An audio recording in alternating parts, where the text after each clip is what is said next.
Good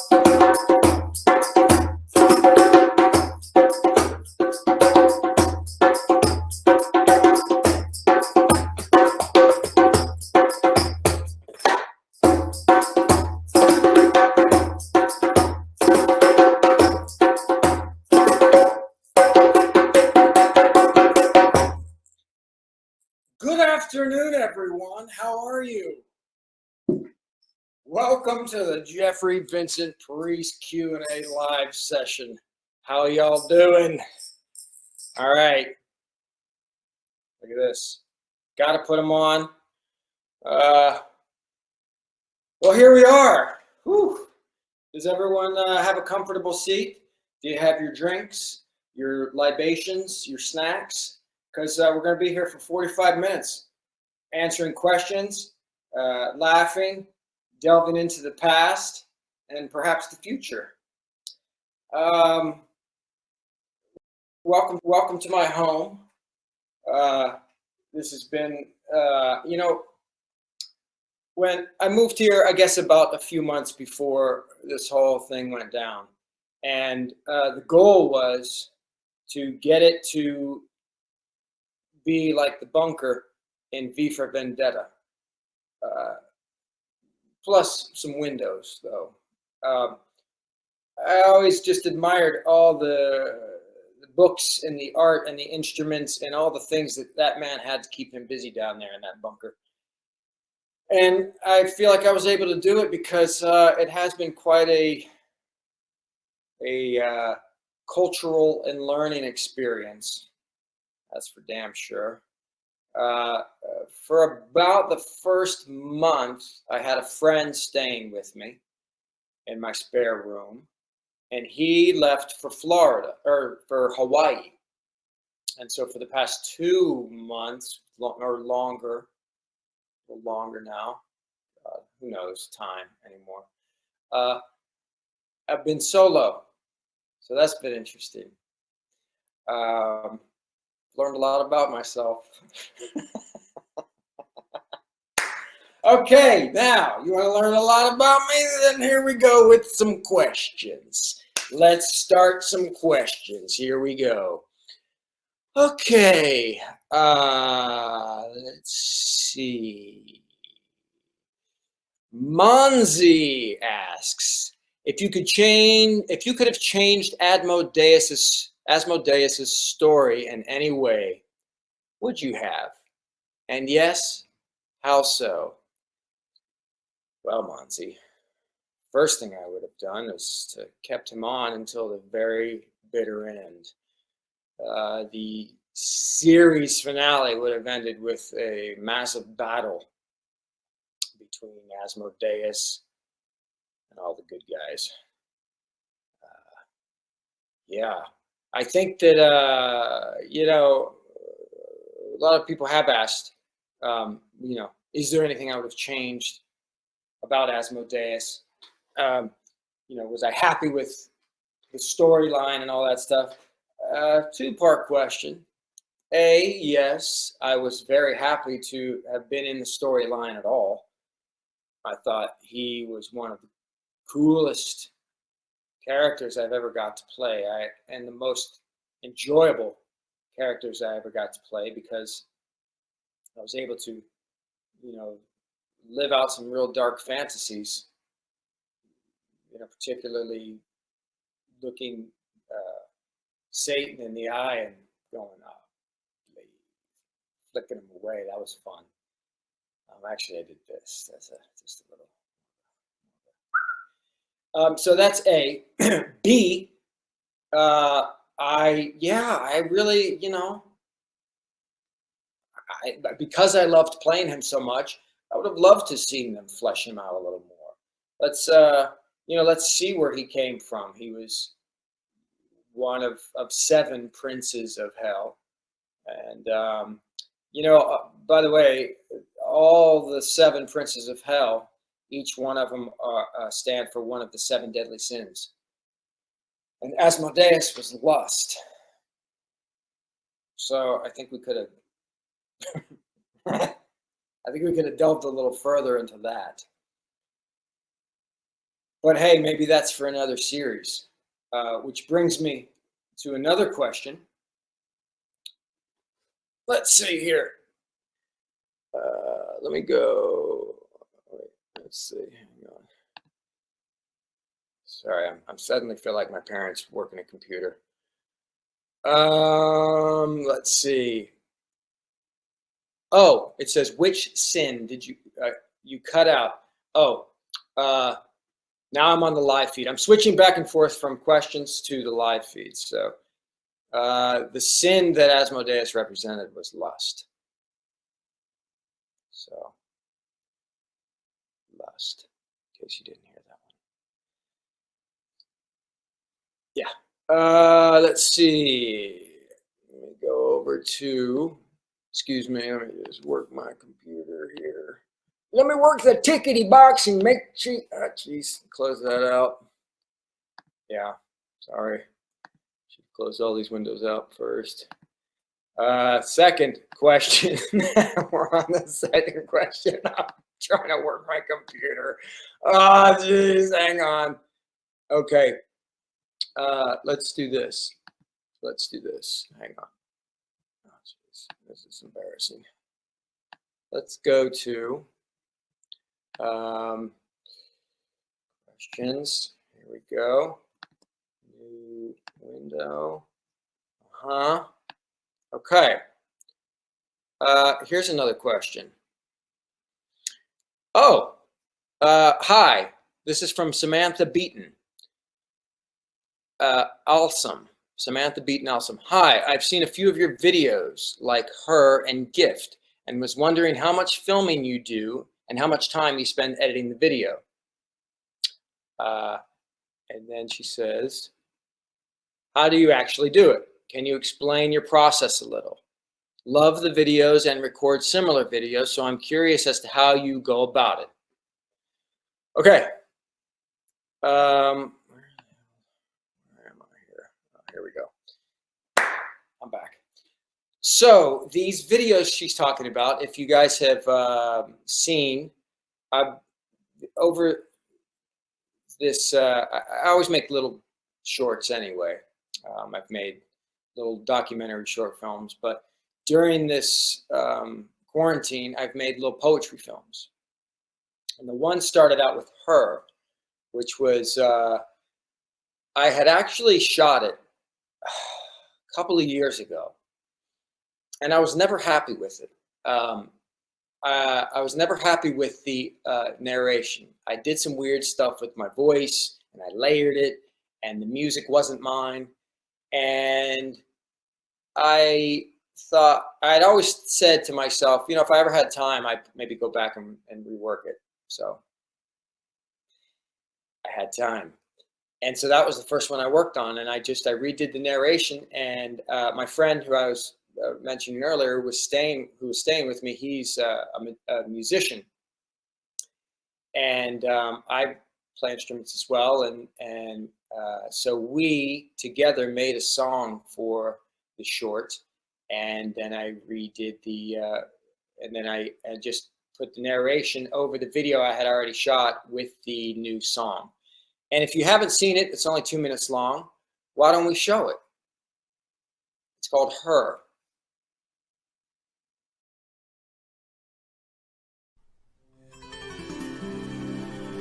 When I see her again, no time has passed. She's ageless.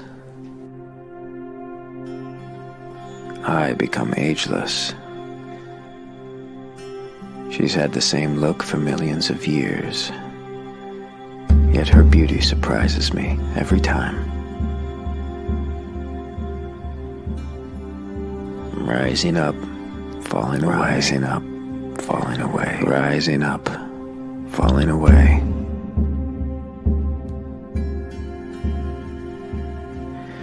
Rising up, falling away.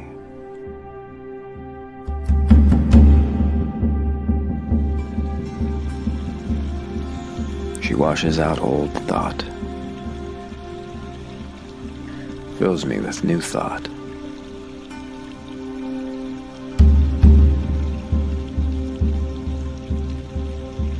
never without her.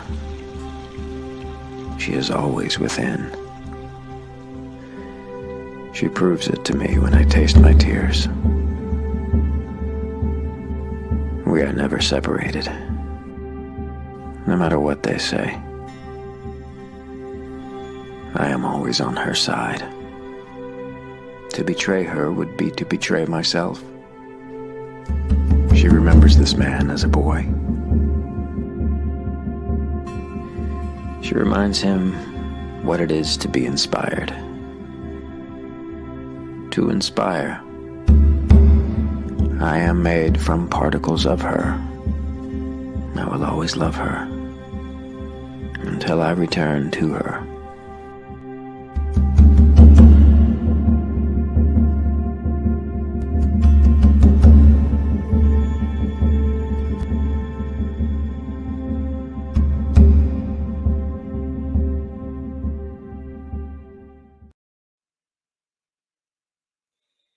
So that was obviously a love letter to Mother Nature.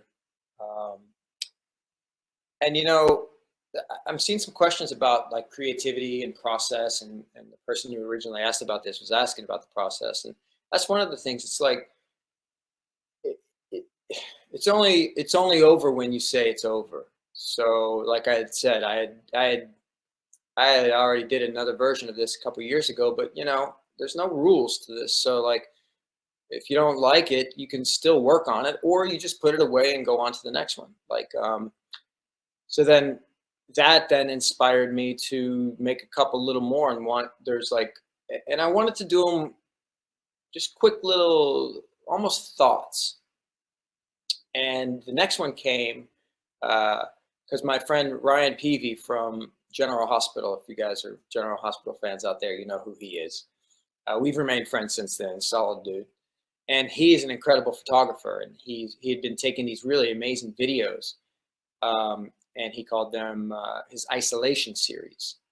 And I thought about what isolation, what this whole this was the early stages of the pandemic, and I kept thinking, like, what is this? What are we doing here in this isolation?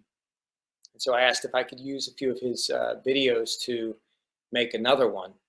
And then this one, I was in isolation. My friend had left, and so I made the music for this one myself. And like I said, Ryan shot the video, and I just chose a few of them that matched this, and came up with this next one, which is called Isolation. Isolation. So late. Better late than never, she said. I've been expecting you. All of you. It's time. Lucky for you, I believe in second chances. Use it wisely. If you get one.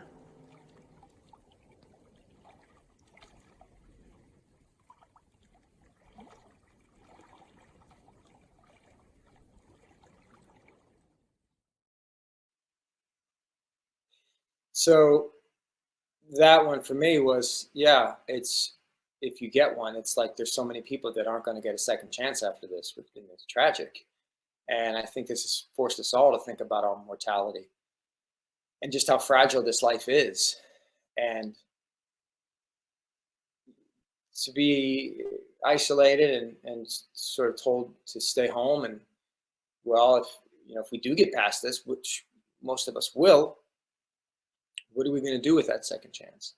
Are we going to just do the same stuff we did before and just repeat the cycle, or are we going to take things that we've learned by being introspective and going inside and approach the world differently? I saw a couple people had said the films are like a meditation, and yeah. And in fact, I think a lot of them, I think up I think them up while I'm in meditation, which I've been doing every day since this quarantine started. And that's something I'm grateful for this quarantine, is my yoga and meditation practice have deepened tremendously because I have a lot of time. Okay, let's get into another question. Well, sort of along the same lines. Bozy asks, how did you get into poetry? You inspired me into writing again. That's awesome. That's really cool. You know, I think somewhere along the line, we all, I think, we're trying to figure out what we're doing here, what our purpose is, and what our intentions are on this planet. And one of my intentions is to inspire. So when I hear that, it's like, it feels really good to me, because that's one of my self-inflicted purposes. I originally got into poetry in my early 20s when I first moved to LA and I was working on this short film. Poetry for me was always, I came from Indiana. I was just like a kid running around in the woods, and not really not raised on poetry or anything like that, other than like Dr. Seuss, who respect. But for me, it was like, I always associated it with more like Shakespeare or things that were over my head and that I just couldn't understand. And then I did this short film, and it was done in a way that you really don't and shouldn't. Well, you really don't do short films like this. This director was very ambitious and a little crazy, and he was trying to do the model that Mike Leigh, the English filmmaker, did with his movies, and which is, you get a group of actors together, you get the subjects, and through a series of improvisations, months, you come up with the script based off these improvisations. And the subject that we chose was homelessness. And so for 2 months, this group of actors, the producer was a real estate agent, and he had an empty house that he was trying to sell. We used that house as sort of our squat house. And we would go and we'd do the improvs in that house. Everybody would sleep in that house. And then at night, we would go and panhandle. And it was a very immersive experience. And, at the time, my early 20s, I was pretty broke. So not very far from the reality of things, other than I have a strong family that would not let me go homeless at that time or now. But my character was a street poet, and I had been introduced to Charles Bukowski right before I had started this film. And for those of you who don't know who Charles Bukowski is, he's my favorite poet, because it's lowbrow, down and dirty, gambling, whores, fights, drinking, lots of drinking. And at the time, all that stuff really spoke to me. And he does it. His poetry is written in such a way that's so easily digestible. And I started writing poetry at that time, and my character's name was Roach. And I had put a roach in a jar and had it as my pet throughout this filming, and that worked its way into the film. Well, one night, we were all sleeping, all in the same room, in sleeping bags and stuff, and I would always read Charles Bukowski to everyone before we went to bed by candlelight. And that night in particular, it was a hot night, and I had put a piece of caramel in my roach jar to give him as a treat. And I read this short story from Charles Bukowski, and the way I was laying, there's really weird voice coming out of my, that I'd never really spoken like before. And everybody was like, wow, that was pretty intense. Good story, good short story that I read. Then we all went to sleep. The next morning I woke up and I looked over at my roach, and it was so hot the caramel had melted and my roach got caught in it and died. And just then, someone else comes running up the stairs when there was still newspaper and no internet. Had the newspaper in his hand. He said, hey, did you hear? Charles Bukowski died last night. True story. And that inspired me to write Ode to a Roach. And some of you have heard this at other conventions, but I'll recite it for everyone who hasn't heard it. This was one of my first poems, Ode to a Roach. I'm the first one to come and the last one to leave. I've seen the changes take place, yet I've seen things leave without a trace. I won't alter my existence to make up for your mistakes. I'm the one who gives. You're the one who takes. I keep it all quite simple so I can prove to you it's not always what you say. It's also what you do. You always try and kill me, and sometimes you succeed. But I'll always come back, for I am what you need. Without me, there is still hatred, and you'll need something else to kill. But as long as I am here, I'll gladly fit your bill. So until you stop to help me in this lesson to be taught, there will still be wars, not won, but just plain fought.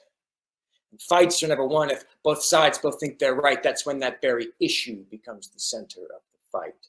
So, when you can live comfortably when I am in your presence, I will too. You'll say, you knew. That's when heaven becomes our residence. There you go. All right, next question. Okay, let me see here. Wow, a lot of really cool. Okay, say this is weird. That's funny. All right, in the middle of a short improv, we have one more day of shooting. Okay, let me get to another question.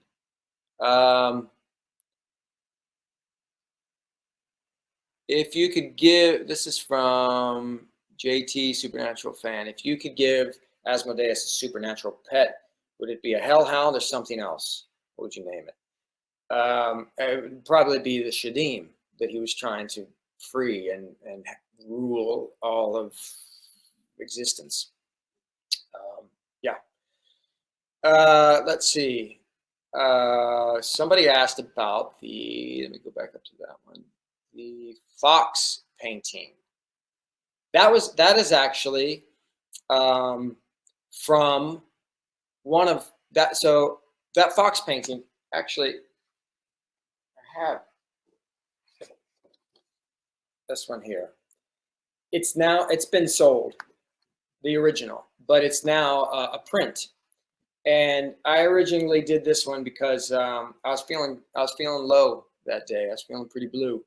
And I wanted to do something that would cheer me up, and creating always does that. And creating something happy will have that effect. So I did this.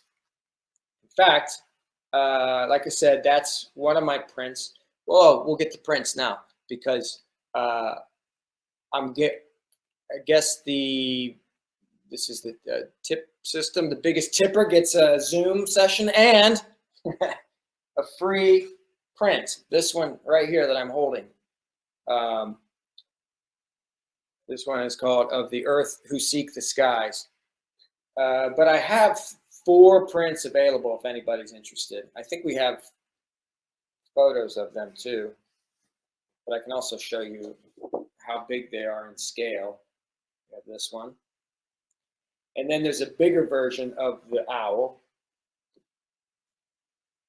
And then there's this one. Somebody also asked me if I've been painting during quarantine. Yes, I have. and it's been a real lifesaver.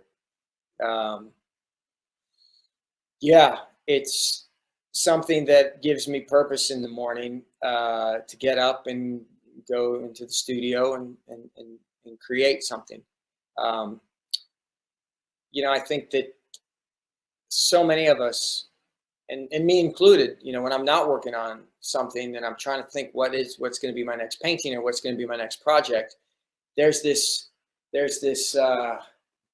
it's a fear that builds up of starting something and then maybe failing and trying to get it right. But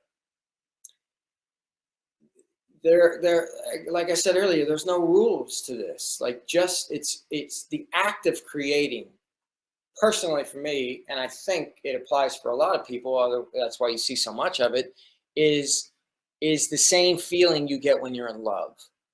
You're giving of yourself, and you're expressing yourself, and you feel lit up and alive, and there's possibility, and there is the possibility of you maybe having it not go the way you wanted it to go. But the most important thing, just like with love, is just to do it, just to start. Especially with something creative.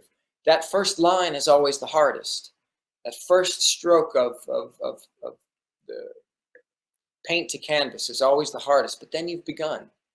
And if you can get the idea out of your head that it has to be right, it has to be a certain way, then you can make some real art.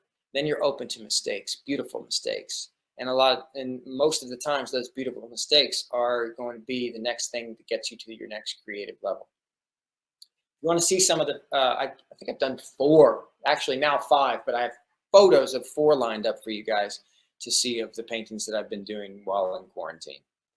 This one, this one's called Bleeding Heart, and it's big. It's a big one. It's like, and I spent a lot of time on this one. I loved it. It's a gelada. Well, a lot of people thought they were bamboos, but turns out they're primate all on their own. Okay, and then oh, this one I did for a friend of mine. She's my manager actually, and we talk a lot about art, and just we were in the early stages of quarantine, and I wanted to create something to make myself happy, and I wanted to create something for someone to make her happy. So I gave that to her, and she had just redone her place, and that goes with her place really well. So, and she loves rhinoceroses. Oh yeah, this guy, bovine hipster. I took a picture of him while I was in New Zealand and came home and painted it. That's another little short film that I did called Gift. We don't have that lined up, but you can go on my Vimeo page and watch that. That's from, I did a whole thing in New Zealand, and you'll see this guy in the film. I took a ton of photos of really cool animals and been meaning to paint a bunch of them. And then I think the next one is also of, these two. I met these two in New Zealand also, and took their photo and came home and painted them. A llama and an alpaca. And you can tell them apart because the llama's ears are longer, like, llama, banana, and alpaca. So that's what I've been working on. And all those fine strokes have been keeping me busy and inspired. Cool. All right, let's go to another question. From Brittany. Or no, this is from Alina 880. What have you learned about yourself during quarantine? Good question.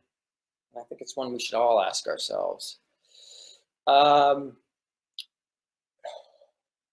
learned, I still got work to do. I've done a lot of self-exploration and transformative work, if you will, through educations, through plant medicines, through meditations. And it's just this unending onion that keeps being peeled, layer after layer after layer after layer, to just try and reveal the I think the highest workable version of yourself. And so many people say it. It's like, if you could just be a better version of who you were yesterday, then you're on the right track. But especially during the early parts, I was like, I got this. This is great. It's like a spiritual art retreat. I can do this. I can do this forever. And then, of course, especially in solitude, sometimes the walls come crashing in, and you got to deal with the dark corners that you haven't really looked at yet. And yeah, and as far as what to do, as far as what I'm doing about them, I think the first part is to just recognize them.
I think that could have caused a lot of contention in Port Charles, whether he ends up teaming up with Sonny or Julian, who knows. But for whatever reason, they decided that he would die twice.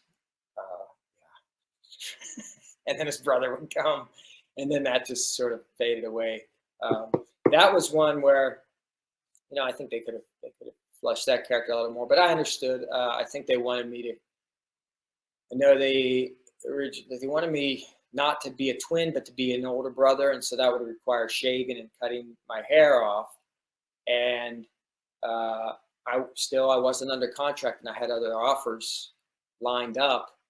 And so when I didn't shave and cut the hair, I think they just took that as like, all right, this character's done. And then I went on to to do Carlos Camacho on the Detour, where I didn't have to shave and cut my hair. So I went from Carlos to Joe to Carlos. And somebody had asked earlier if I had done any comedy, and yeah, that's the Detour is definitely comedy and definitely hysterical. If you haven't seen it, it's a hidden gem that was on TBS. Season 1's incredible. I show up in season 2. It was so much fun, and I would love, love, love to do another comedy. Yeah. Okay. Let's see.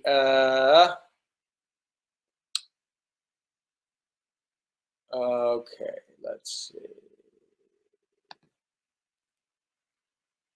I'm going to go over to the live feed.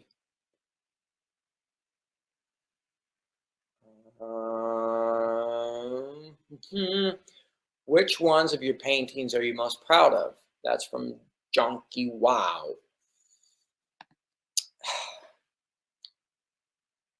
At the moment, I'm most proud of the open heart or the bleeding heart one that I did that I showed you earlier of the monk, the Gelada baboon. At the moment, yeah. Yes, and this is another one. This one. It hangs above my bed. And it's big. The original is really big. It's like 4 foot by 2 foot. You know, when I started painting, I'm self-taught. So when I started painting, they didn't look like what I saw in my head or what I would like them to look like at first. But I just kept going and just kept going and just keep painting. And it's trial and error. And then when I finally was able to start lining up what was in my head to what turned out on canvas, it was real. Those days were really special, and this was one of those examples. This was one of the examples when I finished that. I think the day after I came down to my studio and looked at it, and I couldn't believe I had painted it, and I hadn't had that feeling, and I just didn't know where it came from. Like, how did I all of a sudden go from painting these sort of remedial paintings to being able to do something with such detail and such a skill set? And it's just a matter of keeping it in existence. And again, if anyone is looking for any sort of creative inspiration, and I think that's it. It's just keep doing it. You're not gonna be as good as you think you are or should be when you first start. But that's the very definition of what talent is. You have to practice it. It's like a muscle of any kind. You know, some people have natural abilities for sure, but if you wanted to go beyond those natural abilities and go to the mystical and go to places where you can't believe that you've achieved, you got to just keep doing it. You're going to surprise yourself. You're going to continue, and you know, there's probably going to be some disappointments in there as well, but that's part of it. It's just like life. It's just keep doing it would be my advice. Let's see. Clarabelle asks, was it fun beating up David Hayden-Jones as Asmodeus? Yes, it was. Yes, not because it was David Hayden-Jones, but because that's like every little boy's dream, is to get into the movies or a TV show and be able to pick somebody up over their head and slam them down. Yes, but on top of that, the day itself was amazing because David Hayden-Jones is such an incredible actor, and we worked so well together. And you know, that's why we remain friends to this day. That we just had this connection as actors that, you know, there were times when he would say things like, you know, what do you need from me to feel more powerful in this scene? You know, that's egoless acting, and I love it. I love it. Okay, let's see. Oh, Esther Viola asks, what are your favorite painters? Which painters inspires you the most? My very favorite painter of all time is Egon Schiele. He was a German expressionist painter back in Vienna. He died in 1918 of Spanish influenza at age 28. Incredible, incredible painter. Sexy, raw paintings and drawings inspired me tremendously. In fact, I wrote a script about him many years ago. And Lucian Freud is another one who's, he died at like 83, and that's the type of longevity and talent, life I hope to have as well. He painted until he died, and he just kept getting better and better and better and better and better and better, and his body of work is just phenomenal. Oh, we only have a few minutes left here. Oh gosh, I hope you guys had a great time. I'm going to go over to the live feed and see who's still here. Love the videos, thank you. Where did this film, Northern Cali? Yes. What got you into acting? What made you want to act? Man, so let's see. Go down to, okay. Oh my, Rebecca says, oh my gosh, can you preach this to my students? Oh, that's nice. I don't know what part, but you know, there's one project that I did that I encourage artists and students to copy, and it's another documentary I did called That Doesn't Look Like Me. And I took a group of my artist friends into a local nursing home, and we asked who wanted to participate, and they all put their names in a hat, and we drew their names out of a hat, and whoever you drew, that's who you painted. And in this documentary, I went around while my friends were painting everyone and asked them questions about life and love and art, and we got to know them. And then we had a show at their home 3 weeks later, and had them invite their friends and family, and it was just a wonderful thing. And it's something anybody can do, like if you want to do it with photographs or paintings, but just get a group of people together and go and spend some time with our elderly and hear some awesome stories and give them some much needed and much deserved attention. 2 minutes left. Someone who asked what got me into acting. You know, I think it was I started in high school because I was looking for something to do with my life. And thank God it found me, because it's been the catalyst to all this other stuff that's happened in my life. The music, the painting, everything, the poetry, everything. A lot of the traveling that I've been able to do has been through this one craft that chose me, I feel, and that I, again, didn't give up on. You know, I think when I started, I thought I was a lot better than I really was, and I probably still think that, because, but I kept at it, and you know, you just keep going and refining, and you never, you know, when I did realize, no, I'm not as good as I think I am. That was it was a big blow for my young ego back then, but it was also the best thing that could have happened to me, because it humbled me and made me go, I've got to dig in and learn more about this craft that I have chosen to make my career of.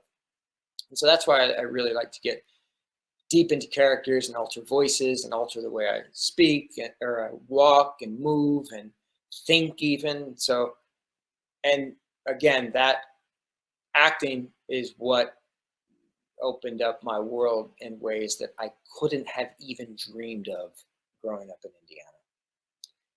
All right, I think that is about it. So, wow, I wish you know, this has been, it's been great to read the questions, but you know, I really wish I could have seen you all, because that is one thing I do miss about this whole quarantine is people. My dear friend who died a couple of years ago at 102, he would say your life is only as good as the people in it. And that's true. And that goes for the people that are your family and friends, but it also goes for you guys. Like when I go to these conventions, that's why I go, is to be able to come face to face with people and have wonderful conversations, and we all can make each other happy so easily. just by connecting on this TV show. It's amazing. I hope you all are well, and I hope this was fun for you. And thank you very much.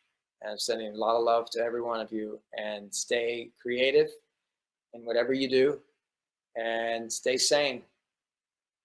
Bye.